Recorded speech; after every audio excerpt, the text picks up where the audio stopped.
नमस्ते।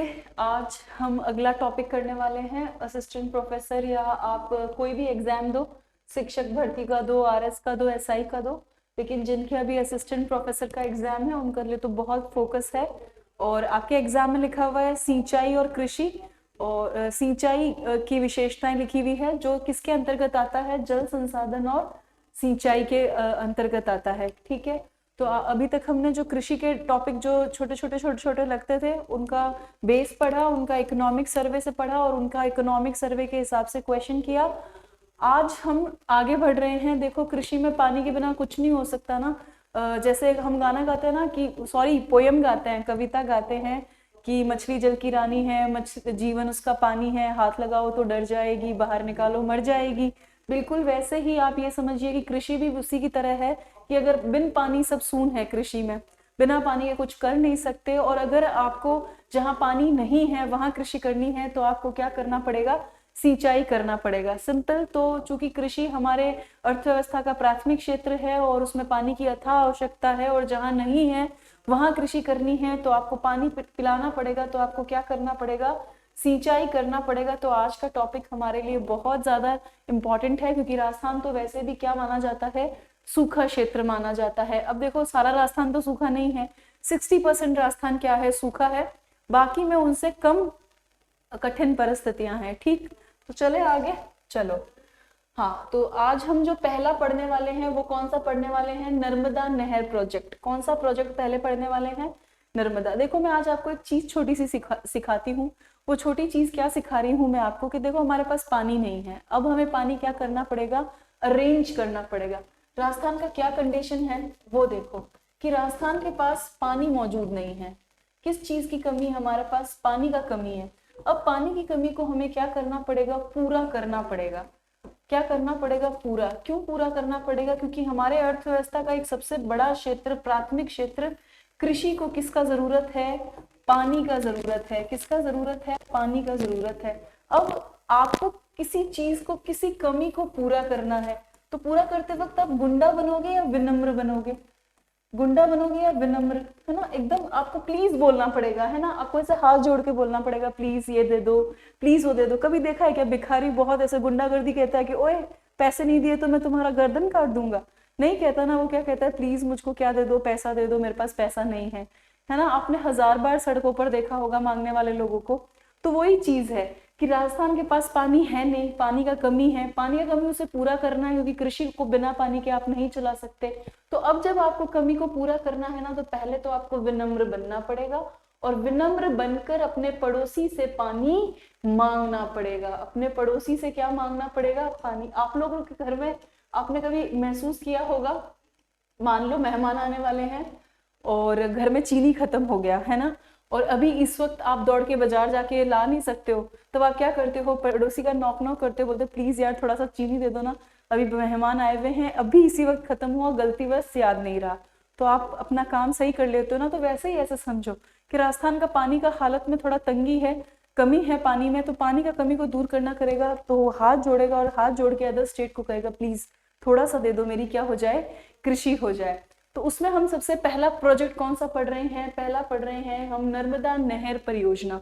नर्मदा नहर परियोजना में आपको स्टेट देखने हैं कौन कौन से हैं, तो राजस्थान है, महाराष्ट्र है, मध्य प्रदेश है और गुजरात है। ये चार मिलकर क्या चला रहे हैं, नर्मदा चला रहे हैं। अब आप गौर से अगर आप देखें मैप के ऊपर, तो ये सब आसपास ही हैं। इधर देखिए, बोर्ड की तरफ देखिए, मैं आपको मैप से समझा दूंगी कि ये सब लगभग क्या है, आपके आसपास ही बैठे हैं।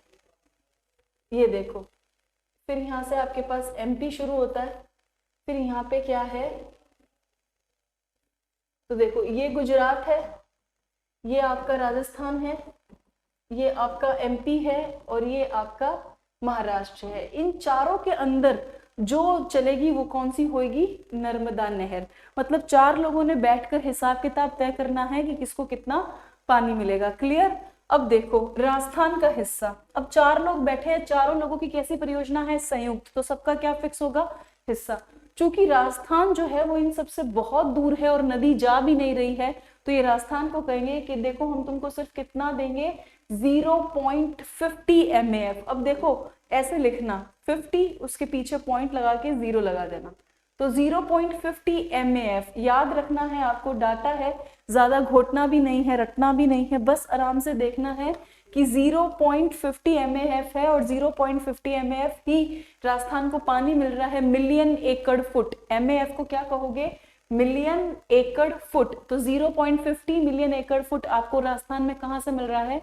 नर्मदा नहर से। यहां से क्वेश्चन पूछा जाता है तो आपको ध्यान रखना होगा। देन कितनी बिजली का उत्पादन होता है? तो 1400 मेगावाट इस प्रोजेक्ट से क्या बनेगी? बिजली बनेगी। ठीक है। नर्मदा नहर जो राजस्थान में कितनी है? 74 किलोमीटर। देखो ये किलोमीटर है, क्या है ये? 74 किलोमीटर लंबी है। ये भी आपको फैक्ट क्या करना है? याद रखना है। से जालोर, देखो पहले तो जालोर पानी जाता था, लेकिन अब नए जिले बन गए हैं तो पानी कहाँ आ रहा है? सांचौर आ रहा है। तो सांचौर और बाड़मेर, सांचौर और कहाँ? बाड़मेर। और बाड़मेर में भी कहाँ? पनोरिया और भादोरिया के 2.46 लाख हेक्टेयर में क्या हो रही है? सिंचाई हो रही है। ये देश की एक राज्य की पहली परियोजना है जिसमें बूंद बूंद फव्वारा पद्धति क्या है? अनिवार्य है। तो बहुत सारे फैक्ट हैं। तो पहले वो पिक्चर रखनी है दिमाग में कि देखो राजस्थान है, गुजरात है, मध्य प्रदेश है और महाराष्ट्र है। चूंकि राजस्थान सबसे दूर है तो राजस्थान को इतना सा पानी दे रहे हैं, चुटकी सा, और चुटकी सा कितना? 0.50 MAF। फिर कह रहे हैं कि ये पूरे प्रोजेक्ट से कितना इलेक्ट्रिसिटी बनेगा? तो बोल रहे हैं 1400 मेगावाट बनाएंगे। फिर कह रहे हैं कि राजस्थान में इसका फायदा किसका होगा? तो नवीनतम जिलों के अनुसार सांचौर को और बाड़मेर को होगा। और बाड़मेर की भी 2 तहसीलें हैं, पनोरिया और भादोरिया। अब राजस्थान के इन दोनों जगहों पर कितने हेक्टेयर सिंचाई होगी? तो 2.46, कितनी? 2.46 लाख हेक्टेयर। अब ये देश की देखो, जहां पे गुजरात और महाराष्ट्र एक साथ आ जाए ना, वहां सोच लेना संसाधनों का अधिकतम प्रयोग करेंगे। गुजरात वाला कहेगा कि देखो पानी वेस्ट नहीं करना, और पानी वेस्ट नहीं करना तो आपको इरिगेशन के लिए कौन सा सिस्टम अपनाना अनिवार्य है? बूंद बूंद सिंचाई, ड्रिप इरिगेशन। कौन सा इरिगेशन? Drip irrigation. क्लियर? आगे चलो। चलो तो अब हम आगे परवन पढ़ने से पहले नर्मदा को देख लेते हैं। तो जो आपका नर्मदा प्रोजेक्ट है उसमें पहला चीज मुझे अभी कमेंट बॉक्स में टाइप करके दो, कौन कौन से स्टेट है। तो हमारे पास राजस्थान है, हमारे पास MP है, हमारे पास गुजरात है और हमारे पास महाराष्ट्र है। ठीक है। अब राजस्थान को बेचारे को इतना सा थोड़ा सा दे रहे हैं, तो कितना पानी दे रहे हैं राजस्थान को? 0.50 MAF। इतना ही पानी किसको मिल रहा है? राजस्थान को मिल रहा है। पूरे प्रोजेक्ट से कितना विद्युत बिजली है ना, कितना बिजली बन रहा है? गाना सुना है ना हैरी सिंधु का, बिजली, बस वही बिजली बना रही है नर्मदा। तो बिजली कितनी बना रही है नर्मदा? तो बिजली कितनी बन रही है इससे?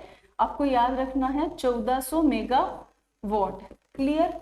अब राजस्थान आएगी, बिल्कुल आएगी राजस्थान। तो कितना लंबाई चलेगी? 74 किलोमीटर लंबी होगी। फिर कहाँ रहेगी राजस्थान में? तो बहुत सिंपल है। तो राजस्थान में वर्तमान नए जिलों के अनुसार सांचौर और बाड़मेर। कौन सी जगह है आपकी?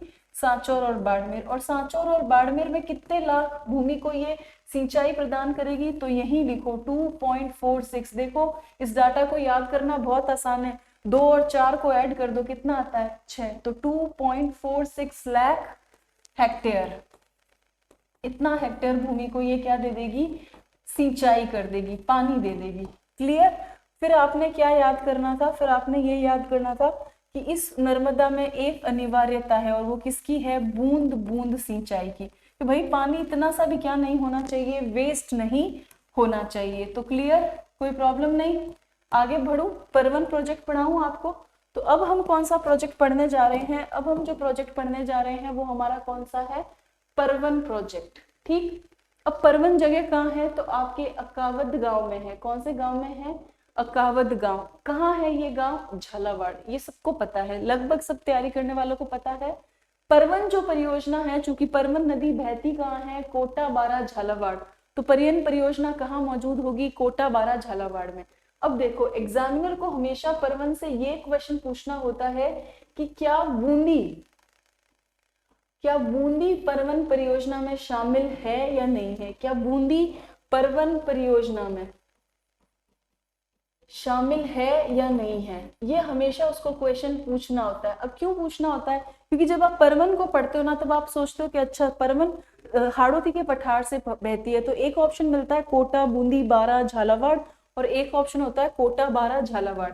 तो वो हमेशा पूछेगा ही आपसे, मोस्ट फ्रिक्वेंटली वो पूछेगा कि क्या परवन में बूंदी शामिल है। तो देखो याद रखना कि बूंदी आपको परवन में शामिल नहीं है, परवन में सिर्फ कोटा है, बारा है और झालावाड़ है। देन एक सिंपल सा है कि 1821 गांवों को क्या देते हैं ये पेयजल, पीने का पानी, और 637 गांवों के लिए ये 2,01,20,1400 लाख हेक्टेयर में क्या करते हैं सिंचाई। इतना इंपॉर्टेंट नहीं है ये डाटा, पर यहाँ से क्वेश्चन बन सकता है कि ये कितने मेगावाट परवन परियोजना से बिजली बनता है। तो देखो गौर से 7 और 2 को ऐड कर दो, बीच में आपके क्या बैठा है 9। तो अब किनारे लिख लो कि परवन परियोजना से आपको क्या बनानी है, बिजली बनानी है। तो इसका बिजली का डाटा तो बड़ा आसान है, देखो 7 लिखो, आगे 2 लिखो, बीच में 9 डालो, पीछे क्या लिख दो 0।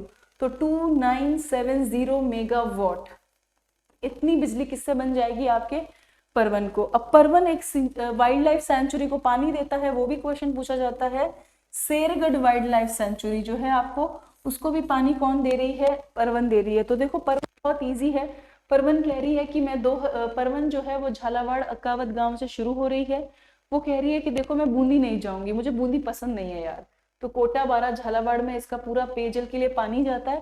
सिंचाई भी करती है ये 2 लाख, लगभग 2 लाख हेक्टेयर पर सिंचाई भी कर दे रही है। लेकिन इसकी सबसे इंपॉर्टेंट बात क्या है, ये 2970 मेगावाट क्या बना रही है, बिजली बना रही है। और जो जीव जंतु वाइल्ड लाइफ सेंचुरी शेरगढ़ में प्यासे हैं, उनके लिए क्या दे रही है, ये पानी दे रही है। तो क्लियर, परवन में कोई प्रॉब्लम नहीं। आगे चले, चलो अब नवनेरा बैराज। नवनेरा में बढ़ने से पहले मुझे बताओ, डिफरेंस करके बताओ कि कोटा, बारा और झालावाड़ यहाँ कौन सी परियोजना है। फटाफट अपने कमेंट बॉक्स में टाइप करो, क्योंकि मैं आपको रोज क्लास लेते वक्त अभी ये बात कहती हूँ कि आप अपना पढ़ाई पर ध्यान लगाएं, बाकी किसी दूसरी चीज पे नहीं। तो मैं अब हमेशा कहूंगी, क्योंकि मुझे ऐसा लगता है कि अगर ये 1 घंटा भी आपने कंसंट्रेशन से पढ़ लिया, ढंग से सारी चीजों को दिमाग में डाल दिया, तो आगे आने वाली जिंदगी आपकी क्या होगी, अच्छी होगी। आप खुद बताओ, अगर 1-2 घंटा आप ढंग से पढ़ लो तो आगे आने वाले कितने घंटे आपके सुधर जाएंगे, ये सोचो आप कितने प्रोडक्टिव हो जाएंगे। अब अगला बताओ, राजस्थान, महाराष्ट्र, एमपी और गुजरात की एक संयुक्त परियोजना का नाम क्या है, वो बताओ। फिर मुझे बताओ कि 2970 मेगावाट बिजली कौन सी परियोजना से बनती है। फिर बताओ 1400 मेगावाट किससे बन रही है। 74 किलोमीटर लंबी नहर राजस्थान में कौन सी है, ठीक। फिर ये बताइए कि नर्मदा परियोजना राजस्थान के कौन से 2 जिलों में है, नए वाले जिलों के अनुसार। ये भी आपको मुझे क्या करना है, अभी टाइप करके देना है। फिर आपको ये भी बताना है कि अक्कावत गांव से कौन सी परियोजना शुरू हो रखी है, ठीक, कोई दिक्कत नहीं। हाँ, और एक और 0.50 MAF को भी आप मुझे क्या करेंगे, अभी बताएंगे कि ये कौन सी परियोजना में राजस्थान का हिस्सा है, राजस्थान का पानी में हिस्सा है, ठीक है। तो अब देखो मैं एक बार आपको आंसर बोल के बता देती हूँ कि आपने सही दिए हैं या नहीं। यहाँ पे आपको परवन परियोजना लिखनी है, यहाँ पे आपको नर्मदा प्रोजेक्ट लिखना है, वहां पर आपको परवन प्रोजेक्ट लिखना है, यहाँ पर आपको नर्मदा प्रोजेक्ट लिखना है। 74 किलोमीटर लंबी कौन सी है आपकी, नर्मदा है। नर्मदा परियोजना जो है वो उससे लाभान्वित अभी वर्तमान में नए जिलों के अनुसार कौन कौन हो गए, सांचौर और बाड़मेर, क्लियर। देन आपका कावत गांव कहाँ है, झालावाड़ में है, और कौन सी परियोजना इससे शुरू होगी, आपकी परवन। फिर 0.50 MAF राजस्थान का हिस्सा किससे प्राप्त होता है, नर्मदा प्रोजेक्ट से। तो अगर ये सारे आंसर अभी आपने दिए हैं तो वेल डन।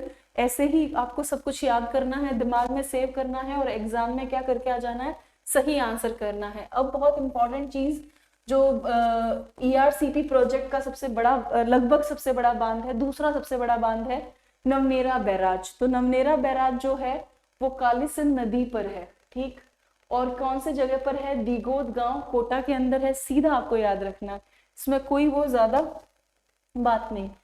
फिर हम आ जाते हैं राजस्थान जल क्षेत्र आजीविका सुधार परियोजना, मैं आपको यहाँ से बता दूं कि 100% क्वेश्चन आता है और कंफ्यूजन बहुत होता है। तो इस पर हम क्या लागू करेंगे, कीवर्ड पॉलिसी। कौन सी पॉलिसी लागू करेंगे, हम अपनी कीवर्ड पॉलिसी लागू करेंगे। अब कीवर्ड पॉलिसी के तहत आपको राजस्थान आजीविका सुधार परियोजना के बीच में जल क्षेत्र है, तो आप जल क्षेत्र को बाहर निकालो। अब देखो आपको जल क्षेत्र से क्या सुधारनी है, आजीविका सुधारनी है। अब पानी से आजीविका कैसे सुधरेगी, इस पे सोचो। आप देखो राजस्थान में पानी के ऊपर इतने अच्छे अच्छे दोहे बने हुए हैं। पानी उतर जाना मतलब इज्जत चली जाना, मतलब राजस्थान में पानी कम है और उसका कितना महत्व है कि अगर किसी के पास पानी नहीं है या पानी कम है या पानी उसका खत्म हो गया है तो लोग सोचते हैं कि इसकी क्या नहीं रही, अब इज्जत भी नहीं रही। तो पानी को इतना इंपॉर्टेंस क्यों दिया गया, क्योंकि हमारे पास पानी कम है और पानी कम होने के कारण हमारा जो प्राइमरी कृषि का सेक्टर है वो इफेक्ट हो रहा है, और जो प्राथमिक कृषि का हमारा क्षेत्र है उससे हम क्या कमा के ला रहे हैं, आजीविका कमा के ला रहे हैं। तो उन सबको सुधारने के लिए जल क्षेत्र से आजीविका, पैसा आए, इस पर सुधार करने के लिए हमने एक स्कीम लगाई। अब इस स्कीम में सरकार के भी पैसे लग रहे हैं और सरकार बाह्य वित्तीय एजेंसी से भी पैसे ले रही है, जो कौन है, आपकी जीका। कौन है, आपकी जीका। तो जल क्षेत्र इज इक्वल टू जीका, याद रखना, कभी कंफ्यूजन नहीं होगा। तो जैसे ही जल क्षेत्र दिखे क्या कर देना, आंसर के जीका से पैसे लिए हैं हमने। तो अब सिर्फ डाटा है 31 मार्च 2017 से ये शुरू है, लेकिन ये अप्रैल 2017 से क्या हुई है, प्रभावी हुई है।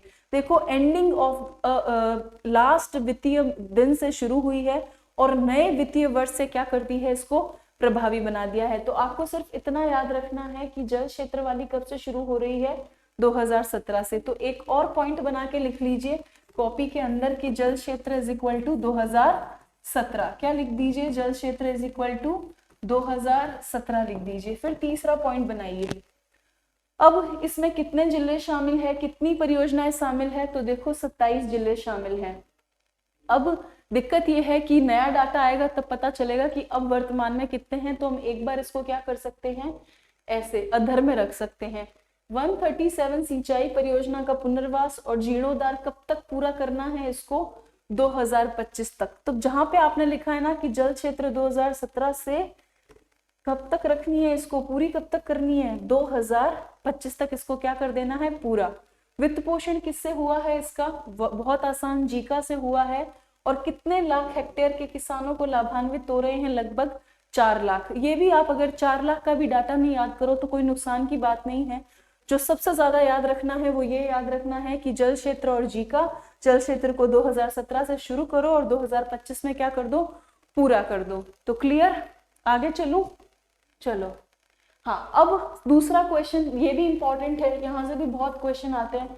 अब मैं मरु क्षेत्र में जाऊं उससे पहले मुझे जल क्षेत्र की दोनों इंफॉर्मेशन जो अभी छोटी करके सिखाई वो आप चैट बॉक्स में टाइप करके देखिए। अगर आप लाइव देख रहे हो क्लास को तो आप लाइव चैट बॉक्स में टाइप करोगे, और चाहे जब आप कमेंट में दे रहे हो तब आप कमेंट में दोगे जब आप बाद में क्लास दोगे। अब कहीं आप पूछ लोगे कि मैम इसका क्या फायदा है, इसका एक सिंपल सा फायदा है कि आपको ये लगेगा कि ये क्लास आपकी है, ऑफलाइन मोड पर चल रही है और आपके लिए चल रही है। आपको ऐसा लगेगा कि हम कॉपी पेन से बस क्या करते जा रहे हैं, लिखते जा रहे हैं। इससे दिमाग का साइको सुधरेगा और आपका टाइम क्या नहीं होगा, वेस्ट नहीं होगा। तो चले आगे, चलो। अब जल क्षेत्र का आपने देखा वित्त पोषण हमने किससे कराया, जीका से कराया। और इसको कब शुरू कराया हमने, 2017 से शुरू कराया, और 7 और 2 को जोड़ दो तो कितने में पूरा कराया हमने, 2025 में इसको पूरा कराना है। अब जो अगली कंफ्यूजन शुरू होती है वो मरु क्षेत्र को लेकर होती है। तो सिंपल एक कीवर्ड पॉलिसी के तहत मरु क्षेत्र याद रखना है, उसको बराबर किसके कर देना है, एनडीबी के, न्यू डेवलपमेंट बैंक। एनडीबी का फुल फॉर्म क्या है, न्यू डेवलपमेंट बैंक, ठीक बात। तो ये भी क्वेश्चन बहुत बार आया है कि मरु क्षेत्र परियोजना में पैसा कौन दे रहा है, तो कौन दे रहा है, न्यू डेवलपमेंट बैंक। देखो आप ऐसे भी याद कर सकते हो, मरु को क्या बोलते हैं इंग्लिश में, डेजर्ट। क्या बोलते हैं, डेजर्ट। तो डी आ रहा है ना, ये देखो एनडीबी में भी क्या आ रहा है आपके, डी आ रहा है, क्लियर। तो देखो अब देखते हैं राजस्थान मरु क्षेत्र हेतु पुनर्गठन विकास परियोजना। अब मरु क्षेत्र में पुनर्गठन किसका करना पड़ेगा, जो पहले से बन रखी है। पहले से क्या बन रखी है आपकी, आईजीएनपी। तो आईजीएनपी के पुनर्वास और जीर्णोद्धार में से, अब देखो कब बनी थी आईजीएनपी आपके, है ना, 90s 60s में बनी थी आईजीएनपी। उस आईजीएनपी को अब तो कुछ टूटा होगा तो उसको वापस से क्या करना पड़ेगा, सीमेंट गारा लगाना पड़ेगा। तो यही आईजीएनपी का आपको क्या करना है, पुनर्वास करना है और जीर्णोद्धार करना है। पर आपके पास क्या नहीं है, पैसे नहीं है। तो पैसे किससे मांग लो, एनडीबी से मांग लो। किससे मांग लो, एनडीबी, न्यू डेवलपमेंट बैंक से मांग लो। इसकी योजना अवधि कितनी है, तो बहुत सिंपल है, 5 वर्ष। लाभान्वित जिले कौन से हैं, वही जिले होंगे जिनसे आप आईजीएनपी को क्या मिलता है, लाभ मिलता है। चूंकि अब नया इकोनॉमिक सर्वे आएगा तब पता चलेगा कि सरकार ने क्या करा है, लेकिन एपी का एग्जाम तो उससे पहले ही है, तब तक यही क्वेश्चन क्या किए जाएंगे, पूछे जाएंगे। तो देखो लाभान्वित जिले हो गए आपके Ganganagar, then Hanumangarh, then Churu, then Nagaur, then Bikaner, फिर झुंझुनू, फिर सीकर, फिर जोधपुर, फिर जैसलमेर और बाड़मेर। क्लियर, इतना इतना समझ आया, आगे बढ़ू, चलो। हाँ, अब हमें कौन सी अगली स्कीम याद रखनी है जो इस साल बहुत इंपॉर्टेंट है, वो कौन सी है, राष्ट्रीय जल विज्ञान परियोजना। कौन सी स्कीम है ये, राष्ट्रीय जल विज्ञान परियोजना। अब पहले तो इसका ईयर याद रखना है। तो जल विज्ञान का ईयर कौन सा है, 2016 से 2024 है। तो कैसे याद करोगे कि लास्ट में 24 ही आएगा। तो देखो 6 को तोड़ दो, तो 6 को तोड़ने पर क्या बनता है, 2 और 4, तो 2016 से 2024 तक है। अब हम विज्ञान के मामले में अमेरिका से तो कम ही है ना, तो हमें जल विज्ञान के लिए जरूर किसी न किसी से क्या चाहिएगी, सहायता। तो हमने वर्ल्ड बैंक से ले ली। किससे ले ली, वर्ल्ड बैंक से। तो अब आपका एक की तैयार हो गई कि जब जल क्षेत्र आएगा तब आप लिखोगे जी का, जब आपका मरु क्षेत्र आएगा तब आप लिखोगे एनडीबी, और जब आपका जल विज्ञान आएगा तब आपको क्या लिखना होगा, वर्ल्ड बैंक। क्या लिखना होगा, वर्ल्ड बैंक। इन सबको एक बक्से में बंद कर दीजिए, ये एग्जाम में बहुत परेशान करते हैं। तो आपके पास एक परफेक्ट सॉल्यूशन है इस वक्त इसका, ठीक। अब केंद्र सरकार और वर्ल्ड बैंक की ये जॉइंट प्रोजेक्ट है, भूजल गुणवत्ता की जांच के लिए है। अब दूसरा अगला क्वेश्चन यही बनेगा कि जो राष्ट्रीय जल विज्ञान परियोजना है उसमें आपको क्या करना है, नीचे जाना है, नीचे वाले पानी को देखना है, ठीक है। भूजल गुणवत्ता की जांच करनी है कि जो नीचे का पानी है वो कितना प्योर है। इसका नोडल विभाग से भी क्वेश्चन पूछा जा सकता है कि इसका नोडल विभाग कौन सा है। तो नोडल विभाग है जल संसाधन विभाग और भूजल विभाग। देखो दो है, एक है जल संसाधन और दूसरा कौन सा है, भूजल विभाग। क्लियर। फिर देखो कितने सालों के लिए है, तो 8 वर्ष के लिए है। कौन सा बांध इसमें शामिल किया गया है, बीसलपुर बांध को इसमें क्या किया गया है, शामिल किया गया है। क्वेश्चन ये भी पूछ सकते हैं कि राजस्थान के कौन से बांध का संबंध राष्ट्रीय जल विज्ञान परियोजना से है। उस केस में आपको कौन सा बांध याद रखना है, बीसलपुर।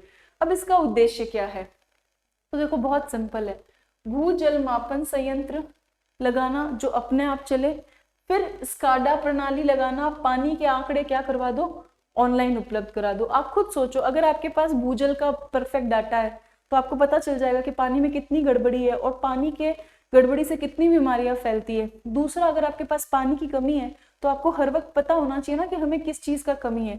तो पानी का डाटा हर वक्त क्या रखो, आप ऑनलाइन चढ़ाते रहो। फिर दूसरा देखो, इसके तहत राजस्थान का प्रथम बांध, इंपॉर्टेंट कि राजस्थान का पहला बांध जिसमें स्काडा सिस्टम आईजीएनपी में लगा हुआ है। देखो कुछ नहीं होता स्काडा सिस्टम, पूरा का पूरा नहर को, पूरा का पूरा बांध को आप एक सॉफ्टवेयर के माध्यम से ऑन ऑफ कर दे, वही कौन सा सिस्टम होता है, स्काडा सिस्टम होता है। जैसे आप एक पंखा जाकर स्विच ऑन करके चलाते हैं, एक पंखा आप रिमोट से ऑन करते हैं, तो जो रिमोट से ऑन करना है वो स्काडा सिस्टम है। कौन सा सिस्टम है, स्काडा सिस्टम। तो एक राजस्थान का बांध जिस पर स्काडा सिस्टम स्थापित किया गया है वो कौन सा है आपका, बीसलपुर बांध, टोंक। अब मेरे क्वेश्चन की बौछार होगी और आपको चैट बॉक्स में लिखना होगा। तो बहुत सिंपल, जल विज्ञान परियोजना का ईयर कौन सा है, तो बहुत आसान है, 2016 से शुरू करो और 2024 पर खत्म कर दो। इन दोनों के बीच में ईयर कितने आ रहे हैं, 8 वर्ष आ रहे हैं। मतलब ये परियोजना कितने साल की है, 8 वर्ष की है। क्लियर। अब जल विज्ञान की बात आ गई है, हमें किसके पास दौड़ना पड़ेगा, वर्ल्ड बैंक के पास। हम गए वर्ल्ड बैंक के पास। अब हमारा सहयोगी कौन है इसमें, तो जल संसाधन विभाग है नोडल विभाग में और भूजल विभाग है। करना क्या है हमको, तो बहुत सिंपल है, भूजल गुणवत्ता की हमें क्या करनी है, जांच करनी है। और हमारा पहला ऐसा बांध राजस्थान का जिस पर हमने ये स्काडा सिस्टम बनाया है, उत्तर दीजिए कौन सा बांध है? वो हमारा बीसलपुर बांध है। तो क्लियर, आगे चलूं? चलो। हाँ, अब अटल भूजल बहुत इंपॉर्टेंट है ये तो। हाँ, इसमें जाने से पहले मुझे बताओ कि राजस्थान का पहला बांध, राजस्थान का पहला बांध, राजस्थान का पहला बांध जिस पर स्काडा सिस्टम लगा है, नहर तो वो है इंदिरा गांधी, लेकिन बांध जिस पर स्काडा प्रणाली लगी है वो कौन सा है? ये भी कमेंट बॉक्स में टाइप कीजिए। फिर बताइए जल विज्ञान परियोजना के लिए पैसे कौन दे रहा है, के लिए वित्त पोषण कौन कर रहा है? ये भी आप क्या देंगे? मुझे आंसर देंगे कि कौन वित्त पोषण कर रहा है। फिर आप मुझे बताएंगे 2016 से 2024 के बीच में कौन सा परियोजना है, कौन सा प्रोजेक्ट है। फिर आप मुझे बताएंगे 2017 से 2025 के बीच में कौन सा जो है वो परियोजना है। क्लियर? चलो अब हम अगली स्कीम की ओर पढ़ते हैं, वो कौन सी है? अटल भूजल। अब देखो यहाँ पे कंफ्यूज मत होना, दो चीजें हैं। अगर जल विज्ञान है तो वो भी किससे संबंधित है? आपके भूजल गुणवत्ता से। किससे संबंधित है? भूजल गुणवत्ता से। और उसके अंदर भी कौन पैसे दे रहा है आपको? World bank. ठीक, अब ठीक वैसे ही कौन सी स्कीम है अगली आपकी? अटल। अब ये अटल भी किससे संबंधित है? भूजल से। और इसमें भी पैसे कौन दे रहा है? वर्ल्ड बैंक दे रहा है। बस इसमें ये ध्यान रखना है कि भारत सरकार और वर्ल्ड बैंक का कितना पार्टनरशिप है? 50-50 का, 50-50% का। और यहीं से आरएस में क्वेश्चन भी आया था और आरपीएससी बिल्कुल सही थी, क्योंकि भारत सरकार की राज्य सरकारों के साथ 50-50 की पार्टनरशिप नहीं है। किसके साथ 50-50 का पार्टनरशिप है? वर्ल्ड बैंक के साथ। अब अगर 50-50 याद नहीं रहना तो बहुत आसान तरीका है। क्या आप लोगों ने ब्रिटानिया 50-50 बिस्किट खाया है? खाया है तो ऐसे हैंड रेज कीजिए और आपको याद हो जाएगा कि भाई अटल भूजल योजना ब्रिटानिया का 50-50 बिस्किट है। ब्रिटानिया 50-50, जो 50% कौन दे रहे हैं? भारत सरकार वाले, और 50% कौन खा रहे हैं? वर्ल्ड बैंक वाले। बहुत सिंपल। अब इसमें कौन कौन शामिल है? इसमें गुजरात है, जो आपको याद करने का जरूरत नहीं। हाँ, इसमें राजस्थान है, ये ध्यान रखना है। हरियाणा भी है, उत्तर प्रदेश भी है, मध्य प्रदेश भी है, महाराष्ट्र भी है, कर्नाटक भी है। और कितने हुए? 1 2 3 4 5 6 7, तो टोटल कितने हैं? 7। इन 7 में एक कौन है? राजस्थान है। अब इसको लागू करना होगा। लागू करने के लिए क्या इस्तेमाल की जा रही है? सामुदायिक भागीदारी। अब सामुदायिक भागीदारी क्या होती है? जैसे ये क्लास आपकी और मेरी दोनों की बराबर है ना, तो ये क्लास किस भागीदारी से चल रही है? सामुदायिक भागीदारी से। हम दोनों मिलकर इस क्लास को क्या कर रहे हैं? आगे बढ़ा रहे हैं। तो लोगों की भागीदारी से ये पूरी की पूरी स्कीम चलेगी, जिसमें क्या किया जाएगा? गिरते हुए भूजल को रोका जाएगा। देखो सही बात है, अगर जमीन के नीचे का पानी अगर अच्छा खासा आपका वापस रिस्टोर हो जाए तो सिंचाई के लिए ऑटोमेटिक का क्या दे देना?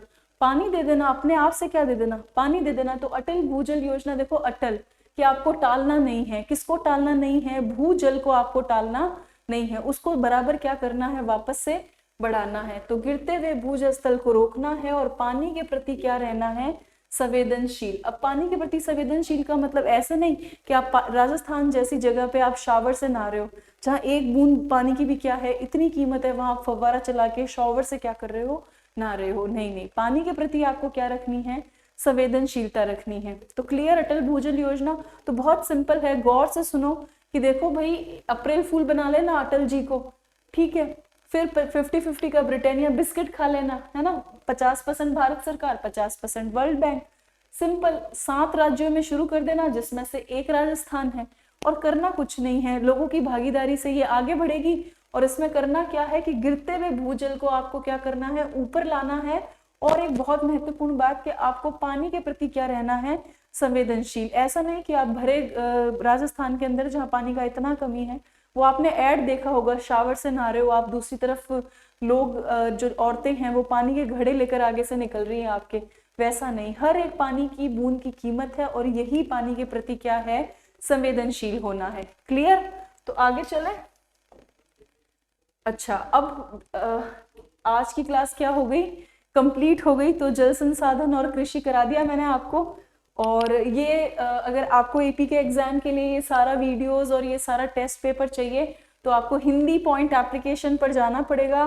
हिंदी पॉइंट एप्लीकेशन पर जाइए प्ले स्टोर के अंदर, और वहां जाके आप इसको क्या कर सकते हो, परचेज कर सकते हो। और परचेज इसलिए भी करना जरूरी है क्योंकि मूल्यांकन होता रहेगा, बार बार चीजें देखोगे तो अच्छे से क्या होती रहेगी, याद होती रहेगी। तो आज की क्लास इतनी, और मिलते हैं हम अब अगली क्लास के अंदर। और तब तक के लिए 2 दिन तो बड़ा माहौल रहेगा चुनाव का भी और शादियों का भी, तो आपको थोड़ी छूट दी जाए कि ठीक है आप 2 दिन बाद देख लेना, वीडियो पर देखना जरूर, ठीक है। और लाइक करना बिल्कुल मत भूलना।